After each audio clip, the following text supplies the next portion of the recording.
Charbel 911. How can I deal with negative people and change them to become more positive? Interesting question. I would say, unless you owe a moral duty to that person, by which I mean unless that person is your mother or your father or somebody who has helped you or somebody who has coached you or somebody who has taught you, don't go around trying to fix broken people. A mentor of mine has a saying, I don't fix broken birds. And what he means by that is, if you don't succeed, the bird's going to die in your hands anyway. And if you do, it's just going to fly away. Broken people are broken people for a reason. I understand certain levels of effort if you owe them, if you have a sense of moral obligation towards them. But if you don't, then honestly, don't waste your time trying to fix broken people.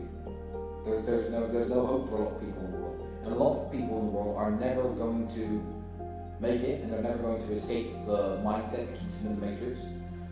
I network with better people. Obviously, things like the real world exist, organizations such as the War Room exist. There should be links to that on covertate.com. Check those out. There are networks of people out there who are winners, who will be positive, who will strive to do better and inspire you to do better at exactly the same time. And that's it. Cut off the negative people. T. Malone. I'm reading this one out because this idea has already been suggested. And I'm going to talk a little bit about the app I'm developing. Hi Tristan, your new app idea should be called Checkmate. I understand. So that name has been suggested already before. The name is of course taken, but I am developing an app. I'm developing an app that is going to... It's not a catfishing prevention app. It is not a judgmental app to judge people's looks.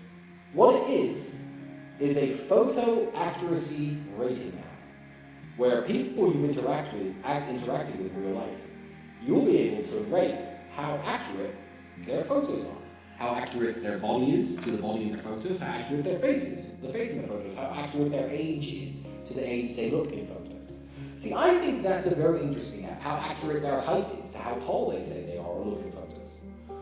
Of course, an app like this can be used to prevent catfishing, because I believe catfishing to be one of the biggest red flags in the world, because it is initially putting your foot in the door and going into a relationship or going on a date with dishonest first intentions.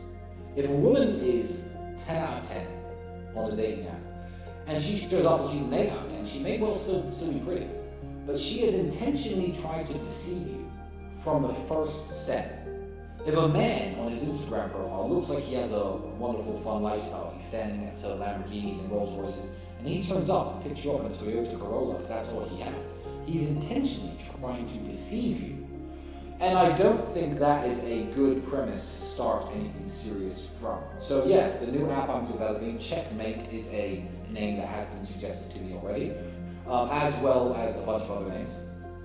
But I will be developing an app that rates photo accuracy. And you'll be able to see the most accurate photos, who looks most like their pictures, the least accurate photos. You may want to call it the biggest catfish you like, but it's not a catfishing app or an anti-catfish app, because that would be mean, it would be taken down somehow. It's an app to reward those who take accurate pictures.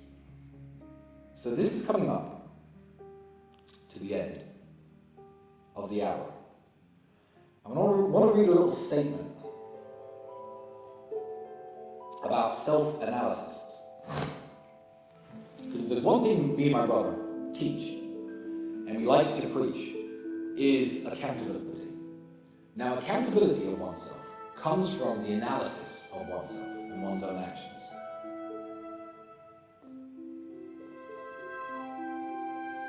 I think that is the reason why my brother and I have drawn such a large audience, why 1.5 million people will eventually watch this video of me just sitting down talking, smoking a cigar by myself, no clever idea, no clever gimmicks.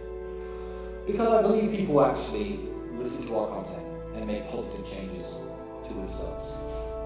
So, everything I've talked about, over the last few months and years, getting in shape, going out there and making money, being smarter, being more intelligent, dealing with people better, handling your relationships better, is it something that you can learn from me It's simply me telling you to work on yourself in certain ways.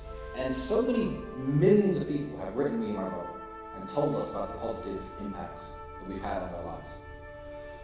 And we really appreciate that. So this is a statement that my brother has sent me that he'd like me to read out to end this cigar making life. Millions of people never analyze themselves.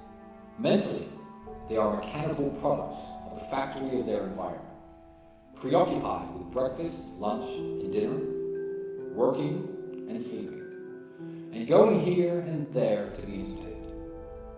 They don't know what or why they are seeking, nor why they never realize complete happiness and lasting satisfaction. By evading self-analysis, people go on being robots, conditioned by their environment. True self-analysis is the greatest art.